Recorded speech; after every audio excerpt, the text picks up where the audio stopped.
আগামী নির্বাচন দেশের ৫০ বছরের ভাগ্য নির্ধারণ করবে, জানিয়েছেন বিদ্যুৎ, জ্বালানি ও খনিজ সম্পদ উপদেষ্টা মোহাম্মদ ফাউজুল কবির খান।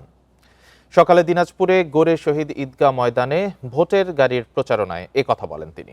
আগামী ১২ই ফেব্রুয়ারি নির্বাচন হবে সম্পূর্ণ ভিন্ন। জনগণ যাকে চাইবে তিনি নির্বাচিত হবেন। সরকার তাকে বিজয়ী হিসেবে দেখতে চায়।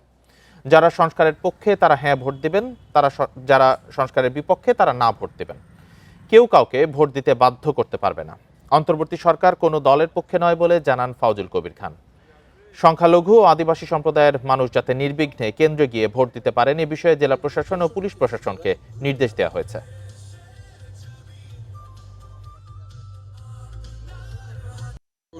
আপনার সিদ্ধান্তে 12ই ফেব্রুয়ারি যে নির্বাচন সেটা হবে সম্পূর্ণ ভিন্ন। এখানে আপনারা যাকে চাইবেন নির্বাচিত করতে, তিনি যে দলের হোক না কেন, যে ধর্মের হোক না কেন, যে বর্ণের হোক না কেন, যে গোত্রের হোক না কেন, তাকে আমরা বিজয়ী হিসেবে দেখতে চাই। এটা কিন্তু আমাদের আগামী ৫০ বছরের ভাগ্য নির্ধারণ করবে। এটা কিন্তু একটা ৫ বছরের নির্বাচনের জন্য না।